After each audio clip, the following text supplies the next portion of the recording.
Halo, jumpa lagi bersama dengan saya Tante Mary di Tips and Tricks bersama Mary Kristuti di mana pada malam hari ini. Tadi sore kita udah ketemu ya jam 4 ya. Jam 4 tadi kita udah ketemu, kita banyak bahas tentang video yang lagi viral, video gancet yang lagi viral dan Tante Mary tadi membukakan tentang eh, perspektif dari sinematologinya gitu ya, scene per scene untuk kalian bisa menelaah apakah video ini sebenarnya settingan atau real, termasuk dengan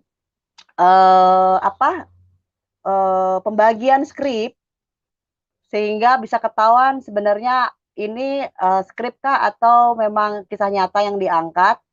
Lalu di akhir acara Tante Mary membukakan tentang disclaimer sehingga kalau kalian tadi tidak nonton, sayang banget nonton dari awal. Dari itu seru, lucu ya. Karena ada beberapa hal yang kalian harus tahu, kalian harus simak dan membuka cakrawala pemikiran yang baru terhadap bagaimana kita menggunakan logika dalam menonton sesuatu atau sebuah tayangan di YouTube yang kadang-kadang ini ngeblur nih. Ini fiksi atau nyata gitu ya, sehingga kontra, pro dan kontra itu kalian komen di mana-mana ngomongin itu doang gitu kan. Yang satu turunin gitu kan, yang satu lagi enggak perlu. Nah, di situ dibukain nonton. Dan malam hari ini kita kembali pacaran di sini. Setiap malam minggu kita akan pacaran bersama teman-teman dari Kemenkumham. Ya, pacaran yang positif, bermanfaat, dan untuk kalian para jomblo yang hadir di sini jangan takut, nggak apa-apa jomblo tapi makin pinter sehingga akhirnya nanti suatu saat kalian ketemu dengan pasangan yang apa namanya menyukai orang-orang pintar. Karena orang pintar akan ketemu orang pintar, guys. Itu udah hukum alam, ya. Jadi kalian harus menambah kapasitas diri biar pintar supaya makin pintar supaya dapat jodoh yang lebih pintar. Oh, ya aduh nasib ya memang. Oke, okay. Tante Mary mau tegur dulu ada siapa sebelum Tante Mary perkenalkan narasumber kita. Oke, okay, wait. Ada Bang Surya, ada Pak Sudaryadi, ada kakak Deden, oh subscriber baru, alhamdulillah akhirnya ya. Kemudian ada Bang Yohan, Hai Malaysia, welcome. Dan harapan Tante Mary hari ini kalian semua sehat di malam minggu yang panas di sini. Tapi hati nggak boleh panas. Makanya Tante Mary selalu agar Anda awet muda dan awet gila seperti saya minumlah. Tadi capek siaran, sumpah. Tapi nggak apa-apa. Kita lanjutkan di sesi kedua ini. Dan tema kita malam hari ini adalah kekerasan dalam rumah tangga. Kita mau bahas tentang banyak hal di sini. Bahkan kita juga harus tahu sebenarnya undang-undang ini dibuat untuk siapa, asal muasalnya. Lalu kemudian apa yang terjadi? Kasus-kasus seperti apa yang banyak terjadi di masyarakat Indonesia. Dan ingat kalau kalian merasa berguna menonton tayangan ini, silakan kalian share mungkin ke tetangga kalian, satu RT sebelah rumah yang kalian sering dengar ada ribut-ribut, atau ke teman-teman kantor kalian, atau teman tongkrongan kalian. Ya, iya, halo Mas Muhammad Jalani. Silakan bergabung, boleh, masa nggak boleh belajar sama-sama, masa nggak boleh, ilmu itu buat dibagi, bukan untuk disimpan, karena kita mati nggak bawa ilmu ya. Awet gila itu tanda bahagia ya Bang Surya. Oke. Dan teman-teman, kalian bisa posting komen sesuai dengan konteks yang kita bahas supaya nanti kalau ada pertanyaan dari kalian bisa Tante Mary bacakan. Dan jangan lupa di akhir acara kita akan ada pemenang satu orang untuk mendapatkan door prize dari Kemenkumham ya. Ini yang kalian tunggu, aku tahu banget kan menunggu ini. Iya, nggak apa-apa jomblo, yang penting dapat hadiah dari Tante Mary, katanya gitu loh kemarin. Sampai Tante Mary gini, gila-gila ya. Oke, so guys, Tante Mary akan memperkenalkan siapa aja narasumber kita pada malam hari ini. Halo Bapak-bapak. Halo, Assalamualaikum. Waalaikumsalam. Oh, Nelan. Oke. Untuk kalian yang baru masuk, Tante Mary kalau nggak negor, mohon maaf ya, karena kita akan fokus ke session, tapi nanti ada sesi untuk tanya jawab. Tante Mary akan klik komen kalian. Nah, malam hari ini kita kehadiran dua narasumber yang datang dari jauh, jauh banget loh. Jauh banget. Ya kan? Ada Pak Asnedi dan Pak Ruli. Nah, satu persatu yuk kita minta perkenalan. Silakan Pak Asnedi. Baik, Assalamualaikum warahmatullahi wabarakatuh, Mbak Mary. Ya, kenalkan saya Asnedi, sarjana hukum, magister hukum, penyuluh hukum, Mahdia dari kantor wilayah Kementerian Hukum dan HAM Sumatera Selatan di Palembang. Senang sekali malam ini bisa diundang oleh Mbak Mary di acara ini. Dan mudah-mudahan nanti dapat berjalan dengan baik. Salam kenal untuk semuanya. Salam Demikian kenal. Mbak Mary. Ya, terima kasih Pak Sidi. Silakan Pak Ruli. Halo, Assalamualaikum warahmatullahi wabarakatuh. Selamat malam Tante Mary di channel Mary Kristuti. Perkenalkan, nama saya Ruli Agus, SHMH. Saya sehari-hari bertugas di Kementerian Hukum dan HAM Gorontalo sebagai penyuluh hukum media. Jauh sekali di Sulawesi. Jauh banget guys. Tante Mary cuma tinggal nunggu diundang aja lah ini ya. Ya. Oke, Bapak-bapak berdua, kenapa Tante Mary ngangkat ini? Karena lagi viral, banyak berita yang berseliweran di luar tentang sebuah kasus seorang artis ya, yang kemudian akhirnya saling melaporkan kan di media. Tetapi konsep ini yang kita harus bukakan. Nah, kita akan mulai dengan definisi dulu dari KDRT, Pak. Nah, siapa nih yang mau membukakan? Silakan. Baik, saya duluan ya, Pak Ruli ya. Silakan. KDRT kalau dari Kamus Besar Bahasa Indonesia itu setiap perbuatan terhadap seseorang, terutama perempuan, yang berakibat timbulnya kesengsaraan atau penderitaan baik secara fisik, seksual, psikologis, dan atau penelantaran rumah tangga, termasuk ancaman untuk melakukan perbuatan pemaksaan, perampasan kemerdekaan, melawan hukum, secara melawan hukum dalam lingkup rumah tangga. Nah, itu dalam pengertian menurut kamus gitu, Mbak Mary. Dalam secara kamus seperti itu, baik. Ya, dalam kamus begitu, Mbak Mary. Jadi tidak jauh beda dengan di penjelasan di undang-undang. Itu tindakan yang dilakukan di dalam rumah tangga, baik oleh suami, istri, maupun anak, yang berdampak buruk terhadap keutuhan fisik, fisikis, dan keharmonisan hubungan seksual, hubungan sesuai dengan yang termaktub dalam pasal 1 di Undang-Undang 23 tahun 2004 tentang PKDRT. Nah, begitu Mbak Mary. Ih, seru lah kalau udah ngomongnya ke seksual-seksualan mah ya. Oke, itu kita baru bahas tentang definisinya dulu nih, ya kan? Nah, tetapi ternyata cakupannya luas ya. Ada nggak penjelasan tentang jenis-jenisnya, Bapak-bapak? Atau Pak Ruli mungkin mau nambahin yang tadi dijelaskan oleh Pak Asnedi?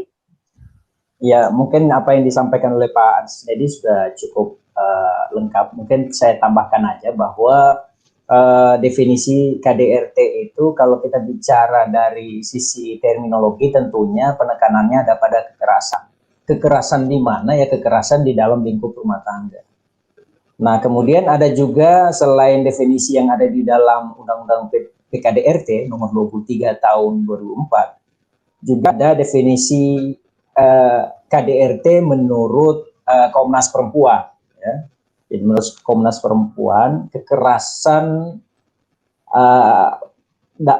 definisi dari KDRT adalah kekerasan adalah segala tindakan yang mengakibatkan kesakitan yang meliputi 4 aspek, yaitu fisik, mental, sosial, dan ekonomi. Kira-kira begitu yang disebut dengan KDRT. Gitu kira-kira. Mental, ekonomi. Fisik, ya. Mental, ekonomi. Meliputi 4, fisik, mental, sosial, dan ekonomi. Fisik, mental, sosial, ekonomi. Ini sesuatu yang menggelitik nih. Jelasin satu persatu dong, Pak. Jelasin satu persatu. Jadi apa namanya, kalau kita bicara mengenai fisik, tentunya kekerasan seperti pemukulan, yang mengakibatkan cedera fisik. Kemudian mental seperti bentuk-bentuk intimidasi, bentuk pengancaman, terus sosial. Misalnya bentuk-bentuk menimbulkan ketergantungan kepada seseorang, dan kemudian secara ekonomi juga misalnya melarang orang untuk misalnya bisa mempunyai penghasilan diri misalnya. Itu kira-kira gambaran sederhananya. Melarang orang untuk punya penghasilan sendiri. Iya. Maksudnya gimana, Pak? Itu. Jadi misalnya apa namanya di dalam rumah tangga ada yang namanya ini juga sebetulnya kembali ke mindset kita ya. Kita sebagai sebagai orang tanda kutip orang timur ya yang menempatkan laki-laki itu sebagai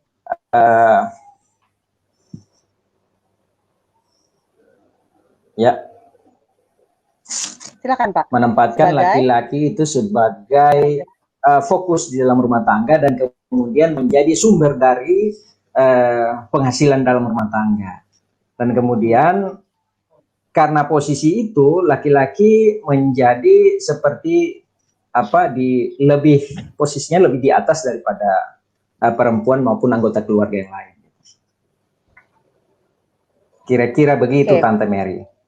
Oke, posisi lebih di atas. Oke, misalnya istrinya nggak boleh kerja gitu ya, terus suaminya kerja gitu ya. Asal tercukupi sih nggak masalah ya, Pak. Ya dong. Iya. Kalau dia sebulan bisa 1 miliar ya boleh lah. Pak, kalau begitu mah ini Pak, mimpi Pak kayaknya Pak. Terlalu jauh mimpinya Pak. Oke, tapi nggak apa-apa. Teman-teman yang mau bertanya silakan ya. Yang mau bertanya silakan. Bang Surya silakan ketik komen nanti sambil ditanyakan. Oh boleh tanya dong, masa nggak boleh? Oh keluar, silakan masuk lagi Pak. Oke, silakan masuk lagi Pak Ruli. Nah terkait dengan ini kita lanjutkan aja ya Pak Asnedi ya. Mungkin sinyal beliau mental. Ya. Nah pertanyaan saya adalah tadi yang Bapak jelaskan itu apakah gitu kan? Apakah sebenarnya kan asal muasal undang-undang ini dibuat untuk apa sih Pak? Latar belakang undang-undang ini kan katanya melindungi perempuan ya. Seperti apa bentuk perlindungannya yang awalnya sehingga menyebabkan undang-undang ini ada? Oh baik, ada catatan sehingga keluarnya undang-undang ini itu disebutkan bahwa korban dari KDRT lebih banyak perempuan. Sehingga undang-undang ini dimunculkan bahwa yang jadi korbannya dominan perempuan. Jadi untuk melindungi perempuan, maka keluar undang-undang penghapusan kekerasan dalam rumah tangga. Itu yang tadi saya sebutkan bahwa kekerasan itu lebih terhadap perempuan, begitu Mbak Mary. Oke, walaupun saat ini kalau kita sebagai penyuluh sering mendapatkan pertanyaan dari masyarakat, justru kebalikannya, laki-laki juga jadi korban lebih banyak juga sebetulnya. Artinya keluarnya undang-undang ini kalau kita bisa menambahkan, artinya setiap orang bisa jadi korban, tidak hanya perempuan tapi laki-laki dan juga anak, begitu Mbak Mary. Iya, dan menariknya itu kan tadi Bapak bilang ada 4 ya kan, ada sosialnya juga, ya kan ada fisiknya juga. Ini menarik, bagaimana dengan para laki-laki yang tidak menghidupi istrinya, gitu kan, sehingga istrinya harus bekerja, bentuk intimidasi seperti misalnya, pokoknya lo harus kerja, gue di rumah aja, misalnya, itu masuk apa enggak, gitu kan. Ini kita akan kupas satu persatu ya Pak ya. Nah, sambil menunggu Kak Kalisa bisa minta tolong Pak Ruli, mental kenapa ya? Kok nggak bisa balik ya? Nah, terkait ini, kalau saya, ini kan kecenderungannya gini Pak, di beberapa daerah kan banyak masyarakat yang ada bagian dari masyarakat yang ternyata, Pak Ruli, oke sekarang bisa. Ada beberapa bagian masyarakat yang kaum lelakinya lebih senang di rumah, jadi perempuannya harus kerja. Nah, apakah di daerah-daerah seperti ini tingkat KDRT dari Pak Ruli bermasalah dengan audio nampaknya sehingga suara saya bouncing. Tadi saya mute. Pak Ruli kalau mau ngomong angkat tangan ya karena suara Bapak bouncing jadi saya harus mute ya. Oke. Nah, Nah, apakah di daerah-daerah seperti ini tingkat KDRT pelakunya adalah kebanyakan wanita? Apakah begitu Pak? Mungkin bisa ceritakan sedikit ke penonton semua. Bisa, silakan mungkin Pak Ruli, baru gabung. Makasih. Sebetulnya kalau kita bicara tentang bagaimana pertimbangan, konsideran sehingga keluarnya Undang-Undang Nomor 23 tahun 2004,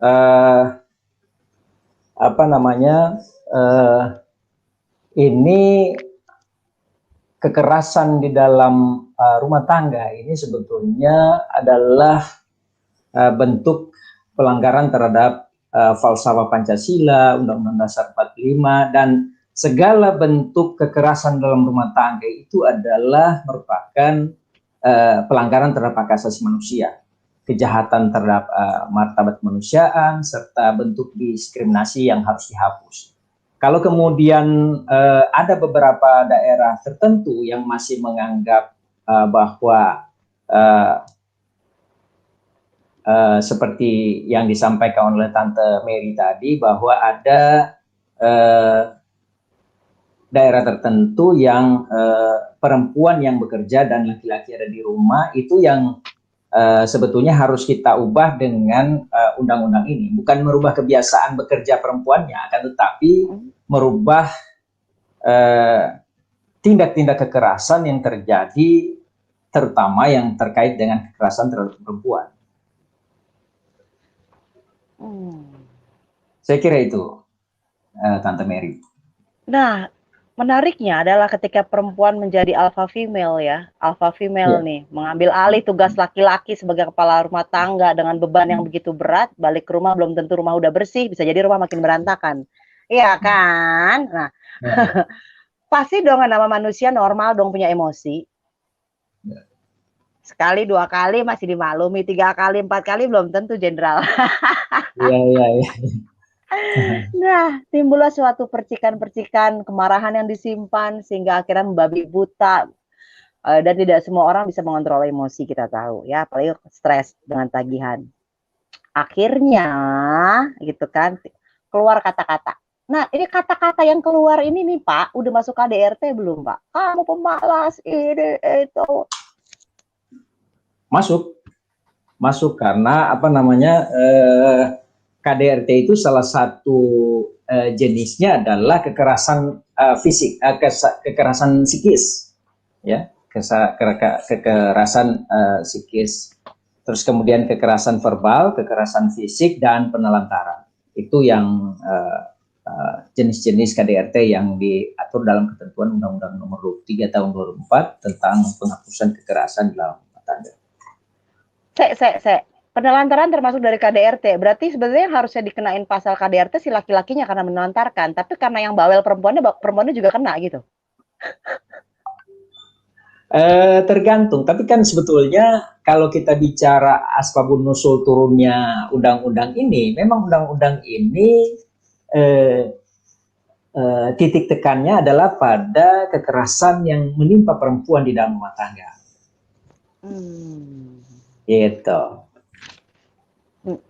Nah, kalau saya kembali ke apa yang disampaikan oleh Mbak Mary tadi, faktor-faktor penyebab daripada KDRT ini itu salah satunya adalah ketimpangan relasi antara laki-laki dan perempuan, terus kemudian ketergantungan istri secara penuh kepada suami, terus kemudian pengabaian oleh masyarakat dan keyakinan yang salah tentang kodrat, termasuk yang berdasarkan tafsir agama. Kemudian mitos tentang... Bentar Pak, satu-satu Pak, satu-satu. Tadi yang ketiga apa Pak? Yang ketiga pengabaian oleh masyarakat dan keyakinan yang salah tentang kodrat. Ya. Nah, tolong jelasin Pak, menarik sekali. Jadi pengabaian oleh masyarakat dan keyakinan yang salah tentang kodrat itu, misalnya masyarakat menganggap bahwa KDRT itu adalah urusan internal, ya nggak bisa dicampuri oleh orang lain. Terus kemudian KDRT itu dianggap sebagai cobaan, bukan sebagai relasi kekuasaan yang bias gender, sehingga perempuan harus mengalah dan bersabar. Terus kemudian istri yang saleh adalah istri yang mampu menjaga aib dan martabat keluarga, termasuk tindak kekerasan yang ditimpakan kepadanya. Kira-kira gitu kan selama ini? Majlek men. Monggo silakan. Ya. Saya tambahkan Pak Ruli. Jadi memang faktor-faktor penyebab adanya KDRT itu Mbak Mary ya, adanya anggapan laki-laki dan perempuan itu dalam posisi yang tidak setara. Ya, betul Yang sekali. berbeda. Kemudian anggapan masyarakat bahwa laki-laki dengan menanamkan anggapan bahwa laki-laki itu harus kuat gitu, harus berani dan juga tanpa ampun. Nah, itu yang salah. Padahal maksud di situ seorang laki-laki itu harus siap dari segala bidang sebetulnya. Dia sudah ada penghasilan yang tetap gitu. Jadi yang dimaksud di situ seperti itu. Nah, tadi akan Mbak Mary sebutkan, justru di satu daerah malah justru kalau yang kerjanya perempuan akan timbul suatu faktor penyebab KDRT. Nah, laki-laki di situ diharuskan seperti itu. Dia harus mempunyai anggapan bahwa yang dimaksud kuat itu kuat dari segi pekerjaannya, bukan yang lain gitu. Nah, itu salah satu penyebab juga faktor timbulnya KDRT, Mbak Mary. Oke. Nah, tadi baru 3 dan 4. Ada lagi Pak kelima dan keenam?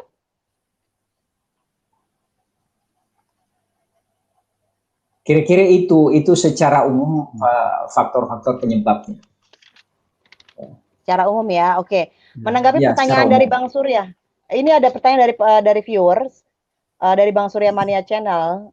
Pertanyaan adalah KDRT bukan segi fisik aja, perkataan kasar, cara memperlakukan. Kalau istri ingin cari penghasilan sendiri silakan. Apa ini termasuk KDRT nggak Pak? Cara memperlakukan Pak. Ini konteksnya kayak cara memperlakukan karena tadi udah dibahas tentang perkataan ya. Nah, gimana nih Pak? Ya. Jadi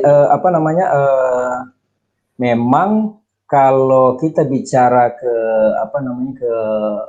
cara pemberlakuan seperti yang saya sudah sampaikan tadi adalah bagaimana sebetulnya salah satu pemicu itu adalah ketimpangan relasi. Ketimpangan relasi itu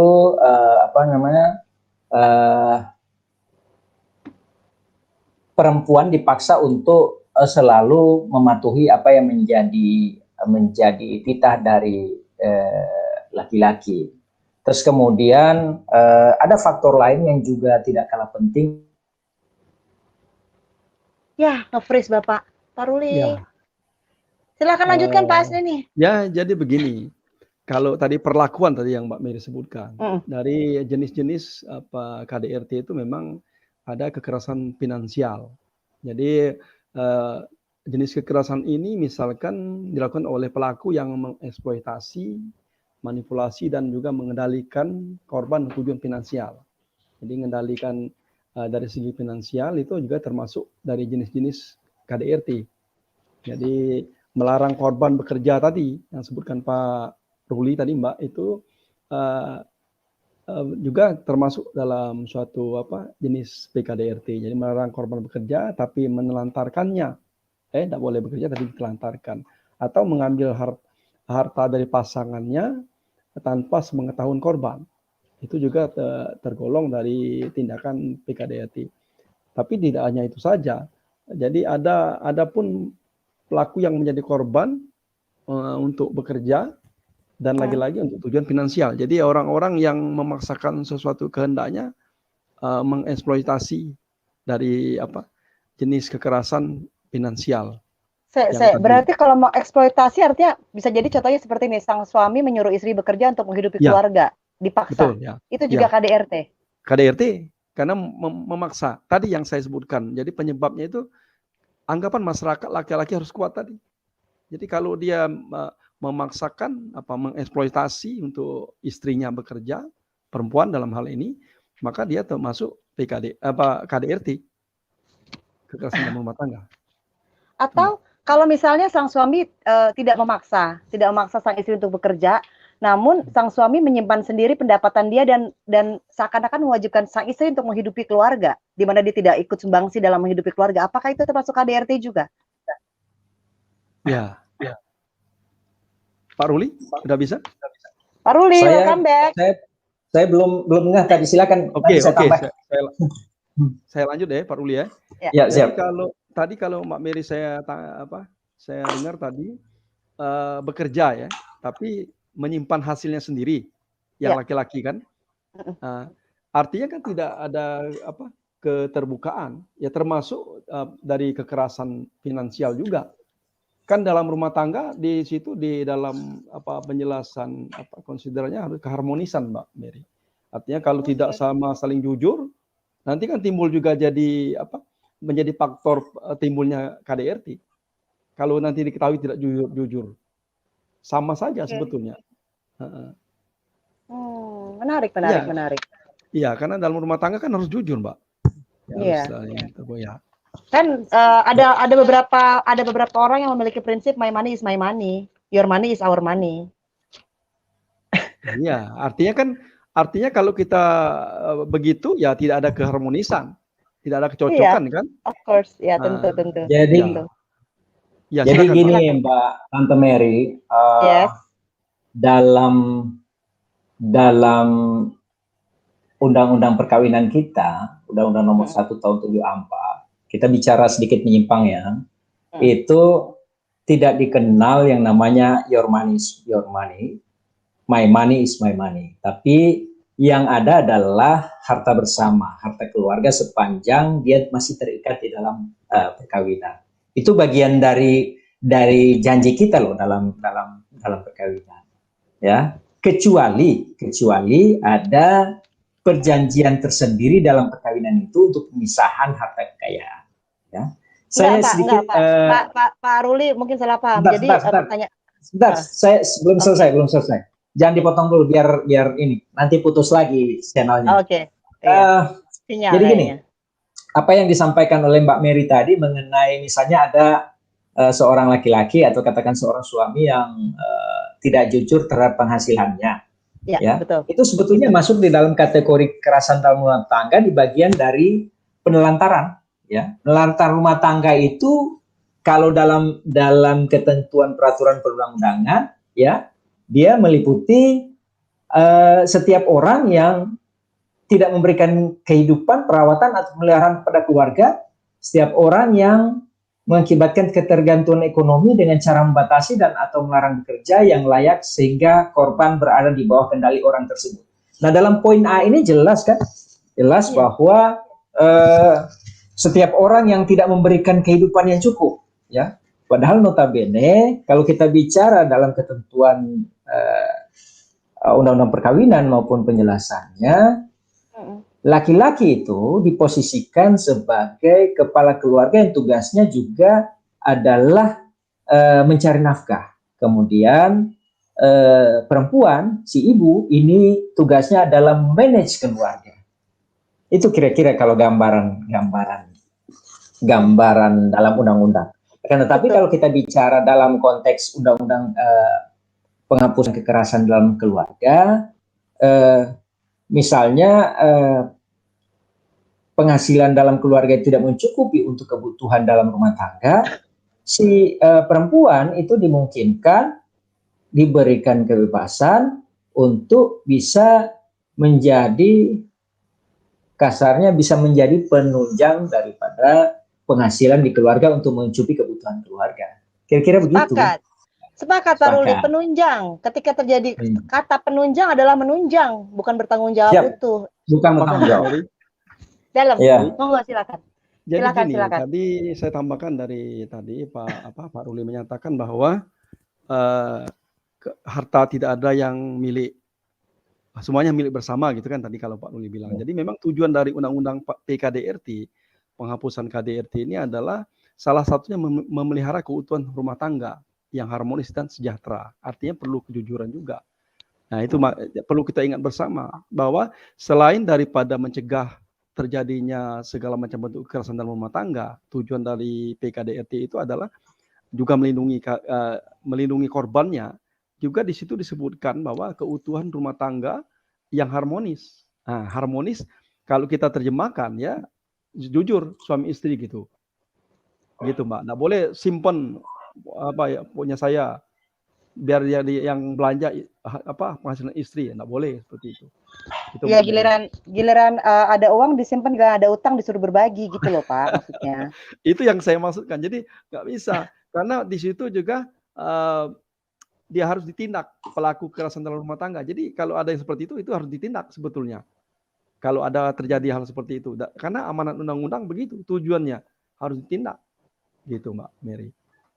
Tapi ada tambahan sedikit.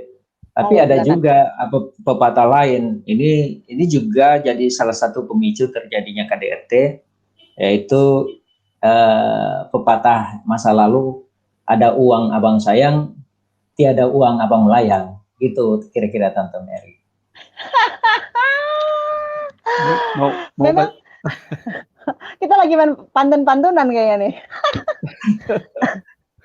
Tapi gini, bahkan ya beberapa tahun lalu waktu saya bekerja di Singapura, saya ngobrol sama teman saya yang memang warga negara sana, orang Indonesia, dan dia cerita, lo tahu nggak Mer, tingkat perceraian di Singapura tinggi, kenapa? Karena sang suami meminta istri bekerja, karena di sana udah modern kan, dua-duanya harus kerja untuk bayar bill. Nah, terjadi kejomplangan ketika akhirnya misalnya bayar cicilan rumahnya perempuannya, bayar mobilnya lakinya, atau kehidupan rumahnya hari-hari lakinya juga. Nah, tiba-tiba istrinya mandek gak bisa bayar cicilan gitu loh. Terus saya bilang nggak bisa, kan dia udah nggak kerja, nggak bisa, tetap lo harus bayar. Itu perjanjiannya kita berbagi. Jadi suaminya kekeh gitu loh. Ya itu jatah lo harus bayar. Lo nggak kerja pun lo harus bayar. Dan itu terjadi waktu itu di Singapura. Dan ini suatu konteks yang lucu. Artinya gini, ya istrinya nggak kerja, udah nggak kerja, udah nggak sanggup bayar, terus lu mau suruh bayar gimana gitu. Dan akhirnya semua bergulir ke pengadilan. Dan itu bukan 1-2 kasus yang saya dengar, teman-teman saya sendiri ya, itu banyak sekali yang begitu. Dan kembali ke Indonesia juga saya menemui kasus-kasus yang sama, bahwa akhirnya banyak para suami yang merasa menikmati bahwa sang istri bekerja, bahkan mungkin saja sang istri memiliki jabatan yang lebih tinggi, sehingga akhirnya sang suami memutuskan untuk gitu ya udah lo aja hidupin anak-anak gitu. Nah, kejomplangan inilah yang akhirnya menyebabkan triggering yang lebih besar ya, sumbu yang lebih besar untuk diledakkan gitu kan. Ketika sang alpha female-nya berpikir bahwa ini udah nggak adil. Tapi juga saya bahkan baru tahu tentang ini dari bapak-bapak ya, bahwa gitu kan penelantaran termasuk KDRT, karena yang ada di image saya atau image penonton saat ini mungkin KDRT hanya berupa fisik atau cacian makian gitu. Dan bahkan memaklumi loh, banyak teman-teman saya perempuan yang bekerja dan suami yang nggak bekerja dan memaklumi itu, menerima ya, itu seperti yang saya sampaikan tadi. Jadi memaklumi karena mitos bahwa mengungkap kekerasan dalam rumah tangga ke area publik itu sebuah aib. Ada sedikit saya tambahkan yang menarik dari penelitian teman-teman di kantor wilayah Kementerian Hukum dan HAM Gorontalo tentang penyebab KDRT. Jadi penyebab KDRT itu salah satunya adalah tingginya angka pernikahan dini. Nah, pernikahan dini ini dalam banyak hal si mempelai ini baik pria maupun perempuan itu secara fisik mental itu tidak siap.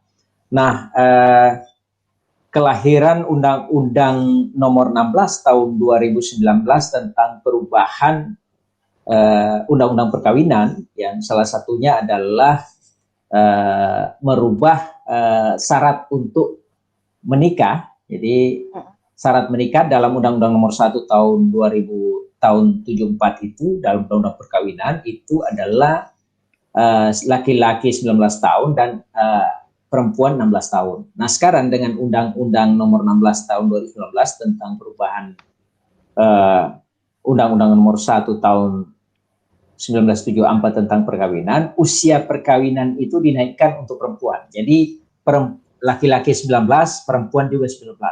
Salah satu alasannya adalah apa? Untuk mengurangi angka perceraian dan angka kasus KDRT yang terjadi. Iyalah, anak 16 tahun, Pak, disuruh punya tanggung jawab ngurusin anak. Mending kalau suaminya yang ngurus 19 tahun kerja. Kalau nggak kerja, iya, betul. Secara emosi betul. Anak 16 tahun nggak stabil kan, ditambah pressure sebagai parents, orang tua, tambah pressure lagi suruh cari duit. Wow. Nah, oke, Bapak terima kasih atas jawabannya. Ini ada pertanyaan dari Supriyanto Mido. Selamat malam Tante Mary, bagaimana dengan kearifan lokal di mana seorang wanita atau istri bekerja? Apakah termasuk KDRT? Nah, silakan Pak. Saya kira udah dijawab tadi. Kesimpulannya mungkin. Perempuan bekerja itu bukan sebuah aib, bukan juga sebuah larangan. Kalau kemudian disepakati oleh laki-laki, oleh antara dua pilar rumah tangga ini, saya kira tidak masalah. Itu bukan aib dan juga tidak melanggar peraturan perundangan. Yang paling penting adalah bahwa jangan sampai sang istri bekerja dan si suami tidak bekerja, itu kemudian menimbulkan kecemburuan dan pada ujungnya akan menjadi pemicu terjadinya kekerasan dalam rumah tangga. Itu kira-kira Tante Mary. Betul. Semoga terjawab. Silakan. Jadi kalau ada di suatu daerah kearifan lokal tadi Mbak Mary ya, wanita bekerja itu kalau tujuan dari undang-undang PKDRT tidak jadi masalah. Yang penting tujuannya adalah untuk keutuhan rumah tangga dan keharmonisan. Jadi kalau bekerja, suami mengizinkan, kata Pak Ruli, tidak jadi masalah. Yang jadi masalah itu kalau eksploitasi. Nah, itu yang jadi masalah. Laki-lakinya di rumah nggak kerja, itu nggak boleh. Ya, betul kan? Eksploitasi ekonomi. Eksploitasi itu nggak boleh. Tapi kalau bekerja untuk keharmonisan, untuk mendompleng, menambah penghasilan suami, boleh saja kalau saya pikir. Seperti itu. Setuju. Baik. Oke. Kita perlu angkat Pak Asnedi ini sebagai penasihat perkawinan juga. Wah. Enggak, tadi kan mau ngangkat saya jadi murid katanya. Iya. Oke, lanjut. Nah, bentar. Nah, ini dari Bang Thomas, silakan, ada yang mau menjawab? Terbaca nggak Pak komennya? Saya sudah smart di tengah. Terbacakah di layar? Atau perlu saya bacakan? Saya bacakan ya. Oh ya, bacakan. Undang-Undang KDRT untuk melindungi kaum wanita dalam rumah tangga saja atau untuk semua anggota keluarga, karena bicara KDRT yang ada dalam pola berpikir kita adalah wanita pasti korban. Nah, ini kita mau masuk ke yang ini berikutnya nih Pak, ruang lingkup nih Pak. Ya. Betul. Sebentar ya Bang Thomas, kita akan bukakan. Tadi kita udah bahas tentang ruang lingkup, undang-undang ruang lingkup dari KDRT itu sendiri, dan dijelaskan ada Undang-Undang 23 tahun 2004 tentang penghapusan KDRT. Kita akan masuk di contoh-contoh kasus dan sanksi ya Pak, di mana ada pelakunya wanita, ada pelakunya pria, bahkan korbannya juga ada anak, bahkan pelakunya juga anak. Nah, silakan Pak dibukakan satu persatu mengenai ini Pak, sesuai dengan pertanyaan Bang Thomas. Silakan Pak Bang Asnedi.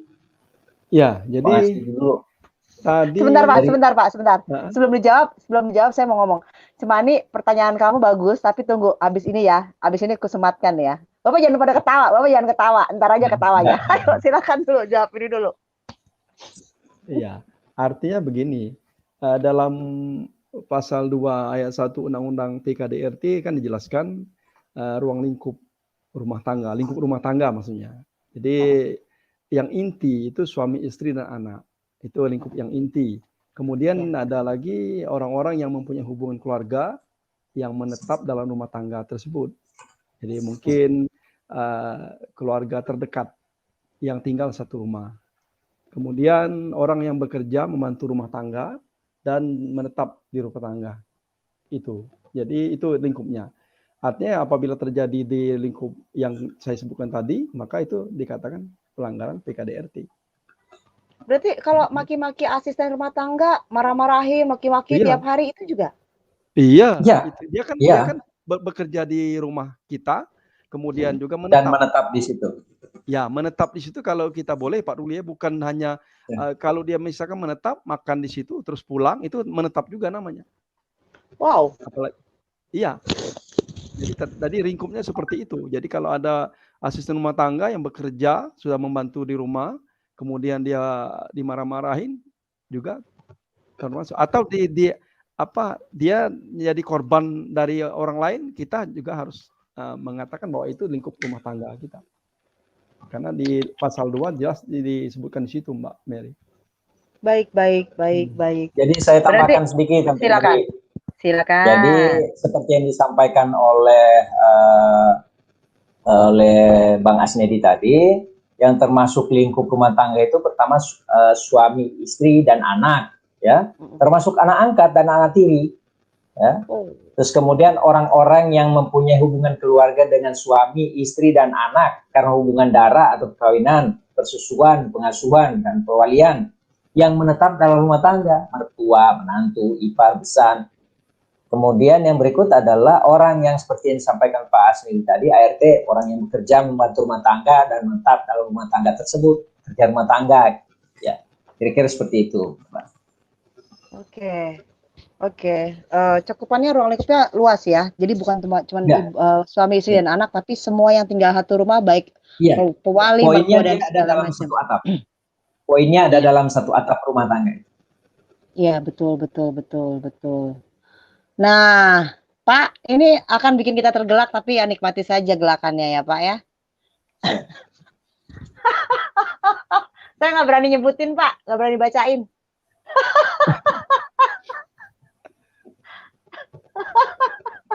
Gimana, Pak? Nggak berani Tante Mary nyebutin, bener dah? Taruh dulu, bisa baca? Bisa. Baca nggak? Oh, silakan yang bisa baca. Saya nggak berani. Jangan dibaca, tapi jawab aja, Pak. Kalau yang ini mungkin bisa diselesaikan secara adat ini. Pak, mau ngomong sama siapa, Pak? Secara adat tuh mau ngomong sama pemuka adat, kan malu.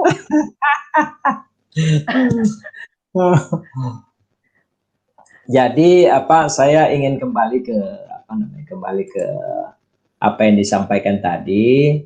Mungkin saya bisa kembali mengingatkan kepada teman-teman yang juga ikut berpartisipasi di dalam channelnya Mbak Mary ini, Tante Mary. Bentuk kekerasan dalam rumah tangga itu adalah kekerasan fisik, kekerasan psikis, kemudian kekerasan seksual, dan terakhir adalah penelantaran rumah tangga. Kekerasan fisik adalah perbuatan yang mengakibatkan rasa sakit, jatuh sakit, atau luka berat. Terus kemudian kekerasan psikis adalah perbuatan yang mengakibatkan ketakutan. Ya, orang diancam, hilangnya rasa percaya diri, hilangnya kemampuan bertindak, rasa tidak berdaya, atau penderitaan psikis berat pada seseorang. Terus kemudian kekerasan seksual. Nah, ini mungkin bisa dikaitkan setiap perbuatan pemaksaan hubungan seksual dengan cara tidak wajar, ya, atau tidak disukai, pemaksaan hubungan seksual dengan orang lain untuk tujuan komersial atau tujuan tertentu, ya, meliputi pemaksaan hubungan yang dilakukan terhadap orang yang menetap dalam rumah tangga, pemaksaan hubungan terhadap salah seorang dalam lingkup rumah tangganya dengan orang lain untuk tujuan komersial dan atau tujuan tertentu yang lain. Terus kemudian ngejual, Pak. Maaf, Pak, maksudnya itu ngejual pasangan. Iya. Ngejual itu bisa kena tidak hanya KDRT, bisa masuk dalam perdagangan orang misalnya. Itu berat, ya. Terus kemudian penelantaran dalam rumah tangga. Sekali lagi saya ingatkan, penelantaran dalam rumah tangga adalah seorang yang menelantarkan orang dalam lingkup rumah tangga, padahal menurut hukum yang berlaku ia wajib memberikan penghidupan, perawatan atau pemeliharaan kepada orang tersebut. Termasuk perbuatan ini adalah setiap orang yang mengakibatkan ketergantungan ekonomi dengan cara membatasi atau melarang bekerja yang layak di dalam atau di luar rumah sehingga korban dibawa kendali orang tersebut. Ya, itu kira-kira Mbak Mary tadi dari komen tadi kelihatan Mbak Mary, Tante Mary seperti speechless, jadi saya ingatkan kembali, nggak bisa ngomong, ya akhirnya saya harus ingatkan kembali tentang diskusi kita biar tidak. But this is funny. Ini pertanyaan-pertanyaan ini mungkin akan keluar Pak dari orang-orang yang harus tahu dan mereka pengen tahu kan? Ya. Ini sebetulnya pertanyaan ini mendalam gitu, hanya saja dibungkus dengan funny. Tapi saya kira pertanyaan saya tambahkan. Silakan. Jadi kalau saya baca tadi pertanyaannya, Mbak Mary nggak mau baca itu wajar saja kan. Jadi kalau saya bisa jelaskan sedikit bahwa itu termasuk penelantaran kata Pak Rudi tadi. Memang benar. Jadi tidak bisa tidak dapat memberi nafkah nafkah batin. Bisa itu dibuktikan. Tergantung nanti kalau dia misalkan gugat di pengadilan agama, tergantung di pengadilannya itu. Kalau memang sudah menjadi penderitaan, bisa dikatakan suatu tindakan penelantaran. Bahkan saya pernah baca penelantaran itu kalau misalkan berturut-turut katakan sampai lebih dari 2 tahun, maka itu jadi pertimbangan hakim untuk memutuskan kalau ada gugatan perceraian tuh Mbak Mary. Saya pernah baca itu.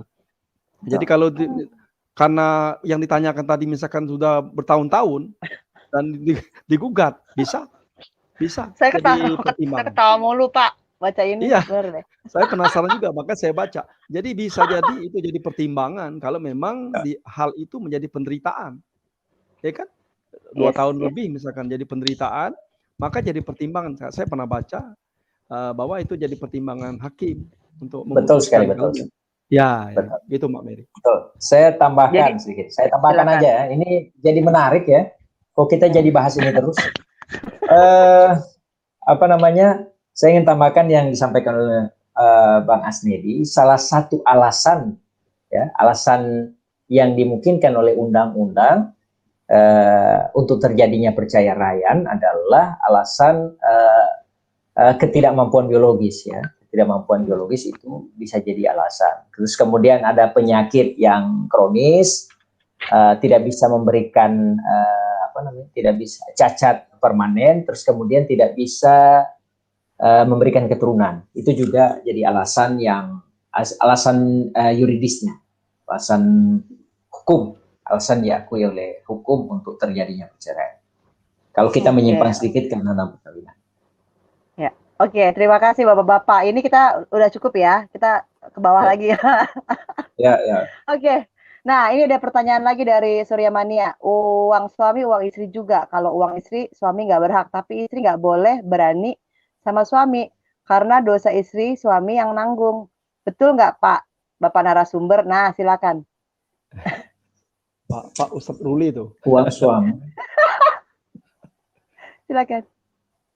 Silakan Pak Ruli.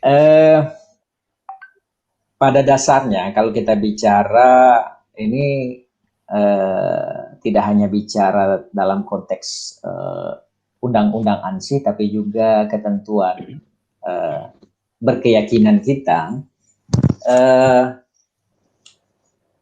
Ketika kita terikat dalam sebuah maligai perkawinan, maligai rumah tangga, maka yang kita kenal itu adalah harta bersama.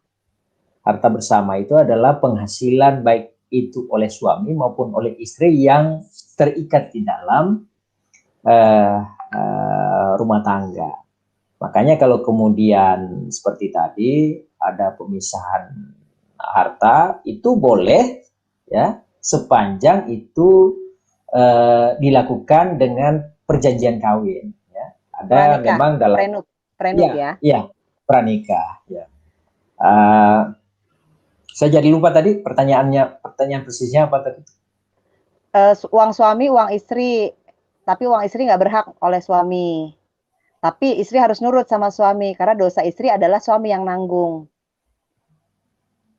Nah, memang kalau kita bicara dalam konteks agama, ya bagaimanapun juga dalam konteks agama suami itu diposisikan sebagai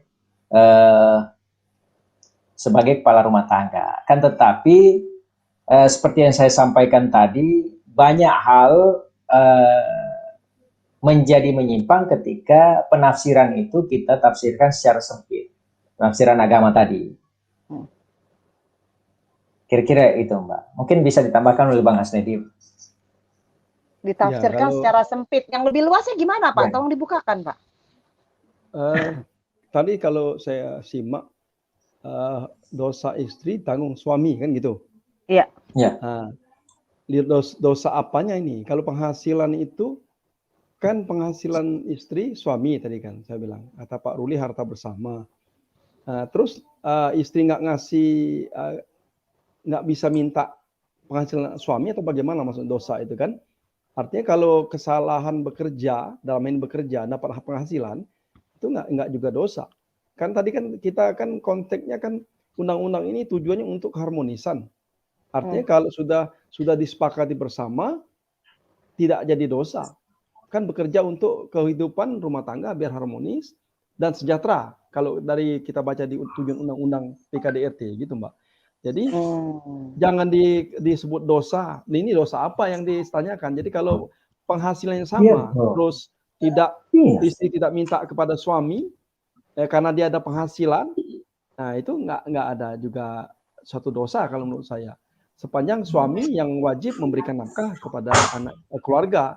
Jadi artinya kalau istri misalnya tidak membagikan penghasilan kepada suami, karena dia mungkin karena memikirkan di rumah tangga itu beban seorang istri lebih besar kan.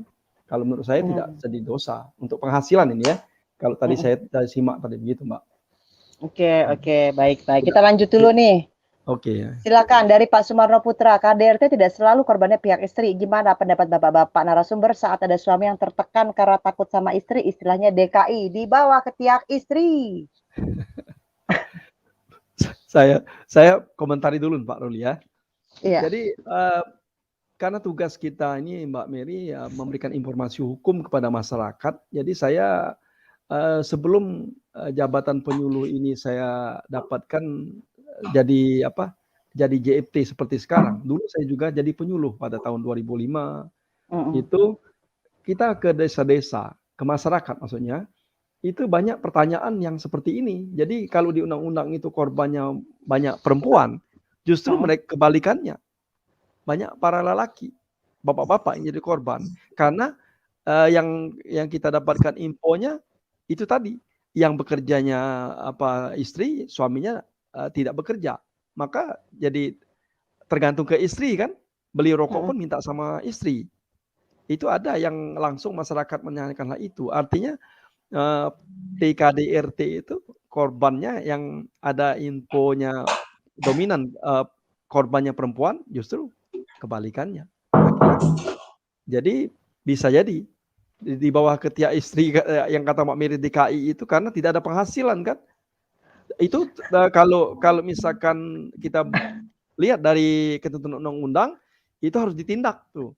Kalau ada suami seperti itu, laki-laki seperti itu, tidak boleh. Berdasarkan undang-undang nih harus ditindak karena dia harus mempunyai penghasilan, karena di situ dijelaskan anggapan masyarakat lelaki itu harus kuat Pak, ditindaknya kayak gimana Pak? Ya, itu aja kan udah pasti cerai. Iya, sama seperti yang tadi yang Mbak Mary nggak mau baca tadi, gugat seperti itu karena tidak penghasilannya, bukan yang tadi yang tidak dibaca tadi, tapi penghasilan ini. Kalau menurut saya seperti itu, tidak bisa menafkahi. Ya. Apakah ini termasuk fisik, Pak? Aduh, koplak hari ini koplak. Si Bani, lu ngutang satu sama gua ya, utang ketawa. Iya kan? Ya, kalau ingat seperti itu, Tante Mary, saya dulu pernah juga kejadian lucu juga. Gimana? Mungkin saya bisa sampaikan sini, semoga tidak ada yang tersinggungnya. Jadi pernah ada beberapa tempat di desa yang saya juga menyuluh seperti Bang Asnedi, itu ada ibu-ibu yang nyelutuk, dia interupsi lah. Dia bilang, Pak, gak semua kekerasan kita benci, Pak. Ada juga keras yang kita cintai, Pak. Kok udah ketawa duluan? Saya mau bilang itu tadi. Lanjut, Pak. Kalau berani lanjut, Pak. Kalau nggak keras mending bubar katanya. Saya tambahkan Pak Ruli, Pak. Silakan. Jadi sebetulnya saya dari kemarin tuh pada saat kita sepakat untuk acara malam ini kok pasangan saya Pak Ruli gitu. Padahal judulnya kan kekerasan dalam rumah tangga. Maunya kalau penyelenggara itu ya narasumbernya laki perempuan gitu Pak Ruli ya. Jadi bisa jawabnya seimbang. Tapi ini malah kita bahas tentang hal-hal ini. Saya sependapat yang Pak Ruli sampaikan tadi, karena berkaitan dengan pertanyaan tadi yang Mbak Mary nggak mau bacakan tadi, itu juga perlu artinya secara implisit bisa kita katakan seperti itu. Jadi bisa jadi kekerasan seksual dalam jenis PKDRT kan ada di situ, kekerasan seksual. Jadi kalau tidak disetujui, tapi malah di suatu tempat malah itu yang penting. Gitu. Kalau Pak Ruli sampaikan tadi begitu kan Pak Ruli maksudnya kan? Ya. Ya gitu Mbak Mary. Iya, oke. Kita lanjut ya. Terima kasih Bapak-bapak. Nah, ini Surya tadi nimpalin nih. Maklum Pak, yang nanya bocah gemblung. Cemani bilang, jujur Pak, saya kurang puas jawaban tentang yang tadi Pak. Yang bikin lu puas Yang apa sih Cemani? jawaban yang mana? Yang nggak Yang dibaca atau yang mana? yang tadi nggak dibaca, betul, yang nggak dibaca tadi. Kan sudah saya jawab tadi Mbak Mary, bisa digugat. Kalau dia memang menjadi penderitaan. Kalau jadi Gara-gara itu, penderitaan tuh selama 2 ya. tahun tadi. Nah, kalau Nunggu jadi 2 tahun. gara-gara itu jadi penderitaan, tidak Pak, tercukupi nafkah. sebentar Ya, Pak. Ini kan teorinya begini, tetapi mungkin secara praktek di lapangan nggak begitu Pak. Artinya gini, ketika sang istri merasakan penelantaran dari sisi yang ini nih, sisi yang satu ini, kemudian sang istri mungkin bermain di tempat lain, jatuhnya kan istrinya yang kena pasal juga Pak. iya, jelas. Itu berarti malah dua itu kenanya di apa? Tidak hanya di PKDRT, tapi juga perbuatan yang kena unsur lain itu sudah tidak setia, kan? Selingkuh artinya kan maksudnya kan? Iya, iya, iya, iya, iya. Ya, kalau itu sudah lain persoalan. Tuh, ceki. Kalau kita bicara, jadi tambahan, kalau kita bicara mengenai bagaimana upaya negara dalam hal ini pemerintah untuk membangun keharmonisan rumah tangga, termasuk dengan KDRT ini, sebetulnya ketentuan-ketentuan mengenai kekerasan dalam rumah tangga itu tidak hanya ada di undang-undang ini, tapi juga ada di undang-undang KUHP, Kitab Undang-Undang Hukum Pidana, terus kemudian undang-undang tentang perlindungan anak juga ada mengenai bagaimana sebetulnya dan idealnya membina, mengasuh dan mendidik anak, termasuk juga itu, Pak. Iya betul, membina dan mengasuh dan mendidik anak. Oke. Ya. Pak, saya nggak mau nyebut lagi nih Pak, tapi pertanyaan menarik juga untuk dibahas. Pak Ruli yang baca. Pak Asnedi sengaja ini Bapak. Ini kok dari tadi ngomong alutsista ini? Aku nggak ikutan Pak, saya cuma memfasilitasi penonton. Saya baca juga.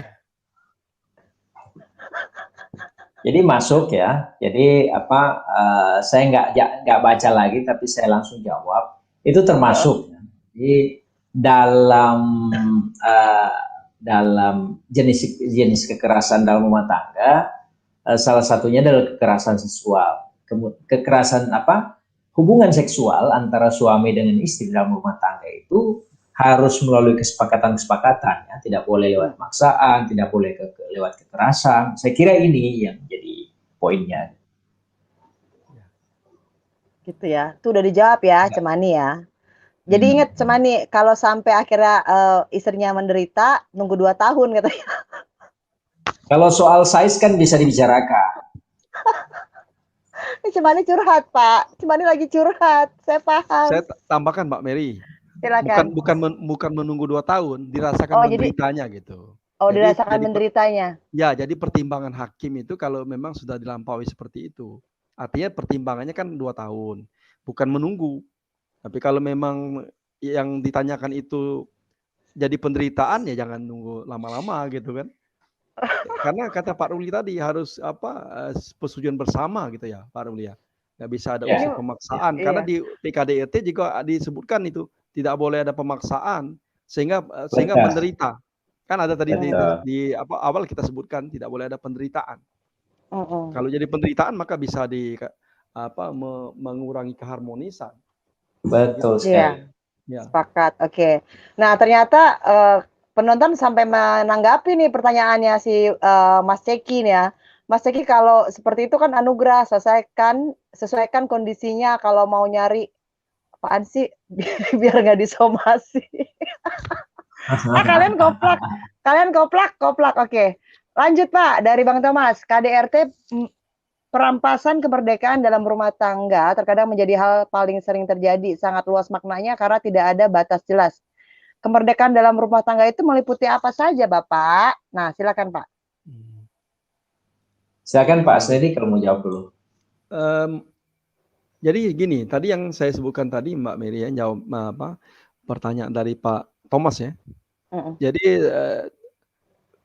di situ disebutkan bahwa tujuan adanya undang-undang ini adalah untuk mencegah segala macam bentuk kekerasan dalam rumah tangga, segala macam, termasuk ditanyakan yang tidak dibaca tadi itu termasuk di situ, segala macam bentuk kekerasan dalam rumah tangga. Kemudian melindungi korban KDRT. Selanjutnya menindak pelaku kekerasan dalam rumah tangga. Jadi kalau ada terjadi tindakan, terjadi pelaku kekerasan maka harus ditindak. Tentu ini adanya delik aduan ya, melapor dulu kan gitu. Kemudian memelihara keutuhan rumah tangga yang harmonis dan sejahtera yang saya sebutkan tadi. Jadi itu sebetulnya dikatakan kalau itu sudah tercapai maka sudah dipenuhi maka tercapailah kemerdekaan yang ditanyakan tadi. Jadi rumah tangga yang harmonis, yang sejahtera begitu. Merdekanya di situ sebetulnya. Jadi tujuannya itu adalah rumah tangga yang sakinah mawaddah warahmah sebetulnya. Kalau dia di tujuan undang-undang. Gitu Mbak Mary. Oke, Pak Ruli mau menambahkan? Kalau saya lebih menurut saya kurang pas kalau kita bicara dalam konteks merdeka dalam rumah tangga ya. Tapi bagaimana membangun sebuah rumah tangga yang harmonis. Rumah tangga yang harmonis itu kalau dalam ejawantanya adalah rumah tangga yang memang secara ekonomi, secara psikis, secara hubungan antar manusianya itu berlangsung secara harmonis gitu. Tidak dalam konteks merdeka. Kalau konteks merdeka mungkin bisa jadi lebih luas. Si istri maunya apa, si suami maunya apa. Akhirnya justru akan menimbulkan kekerasan yang baru. Baik. Menarik sekali nih. Gara-gara Ceki ngerusuh di Tante Mary ya. Kalau enggak kita nggak bisa paham nih cerita ini ya. Makasih loh Mas Ceki. Bapak-bapak kita akan masuk nih Pak ke contoh kasus untuk dan sanksi dari undang-undang ini Pak. Nah, apakah jika pelakunya wanita dan pelakunya pria akan sangat berbeda atau gimana Pak? Ini bicara masalah saya dulu. Sanksi. Silakan Pak. Contoh kasus dan sanksi. Sanksi. Silakan saya. Jadi kalau kita bicara sanksi dalam ketentuan Undang-Undang Nomor 23 Tahun 2004 tentang kekerasan dalam rumah tangga, dalam bab sanksi disebutkan bahwa ancaman pidana untuk kekerasan fisik itu kalau dia fisik ringan itu misalnya kekerasan fisiknya tidak menyebabkan terhambatnya aktivitas, itu bisa diancam dengan pidana paling lama 5 tahun atau denda paling banyak 15 juta. Terus kemudian kekerasan fisik yang mengakibatkan jatuhnya korban sakit atau luka berat itu bisa dipidana sampai paling lama 10 tahun dengan atau denda paling banyak 10 juta. Terus kemudian kekerasan fisik yang menyebabkan kematian itu dipidana dengan pidana paling lama 15 tahun atau denda paling banyak 45 juta. Kemudian kekerasan fisik yang dilakukan oleh suami atau sebaliknya, ini ya, kekerasan fisik yang dilakukan oleh suami atau sebaliknya, ya, yang tidak menimbulkan penyakit atau halangan untuk menjalankan jabatan atau mata pencarian atau kegiatan sehari-hari itu dipidana dengan pidana paling lama 4 bulan atau denda paling banyak 5 juta. Terus kemudian ada ingin saya sisipkan mengenai ancaman terhadap kekerasan dalam rumah tangga yang menimpa anak, yang korbannya anak ya.